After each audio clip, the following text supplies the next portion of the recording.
So what is the culture?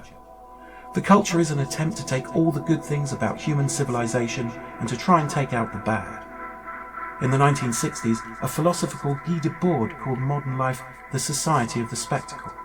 It describes the world we know as a series of events that we witness rather than participate in. And with the rise of social media, we are even more spectators than participants, creating a kind of mob rule that has little time for facts or knowledge. This is really, really dangerous, in that it implies we watch changes in the world rather than orchestrate them.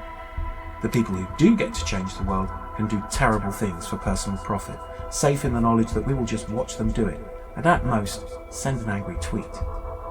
The powerful are then free to increase the general level of ignorance and reduce the actual capabilities of the rest of the population, in order to make serious opposition to their greed ever more difficult, if not impossible. It would be one thing for them to make these changes, if they were for the general good, or at least based on good science and expertise. But current events seem to support a feeling that this is just not the case. If we were to be charitable, we would see that they do not know how to run an economy, look after the populations that vote for them, or even prevent ecological disaster.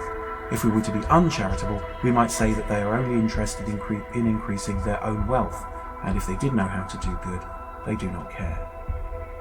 If civilization does fall apart, all the advances and supply chains will simply collapse and be forgotten, and we'll be left with no resources on a ruined planet, without even the glimmerings of a plan of how to rebuild. The culture aims to stockpile information and skills, and then put them into the real world as an example of how to create a really functional species and some living conditions that allow us to step outside of societal factors that are too fragile or able to be simply switched off at the whim of a bad leader. There are a number of ways to do this. Firstly, you can improve your own skills and stockpile information and resources that would help you in the face of service collapse or environmental hardship. This channel and the organisation as a whole will be publishing information for this and showing you how you can be more resilient to the whims of people who as yet do not know better. You can find these videos and posts under the heading of Project Morlock, named after the subterranean evolution of humanity as described in H.G. Wells' novel, The Time Machine.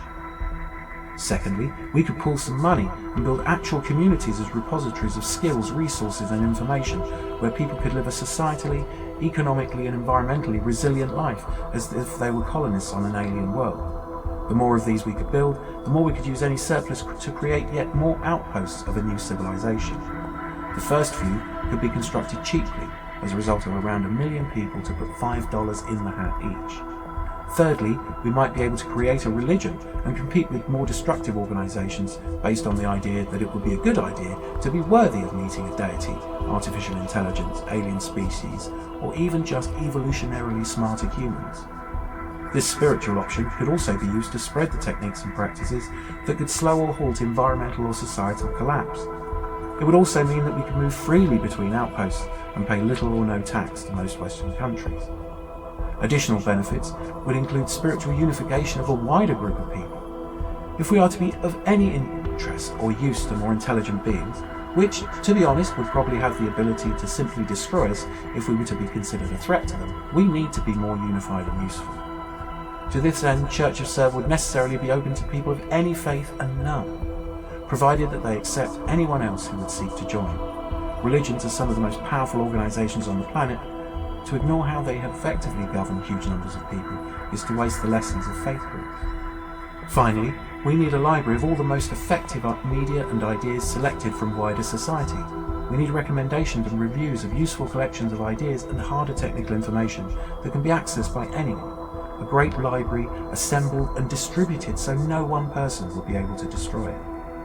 Ideally, everyone in the culture would be able to transport a functional nucleus of that library with them wherever they went, able to create a new copy whenever they needed it. The Culture Tactical Library.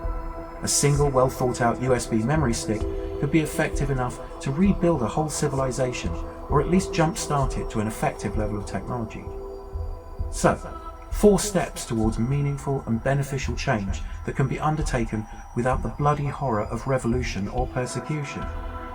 And we need far fewer people to accomplish it than any other major civilization-wide change in history. Around 0.01% of the population could start it all off. One person, however, simply cannot make this happen. We need you. all of you. And as a good friend once said to me, people are wealth. So let's create a new paradigm for that wealth.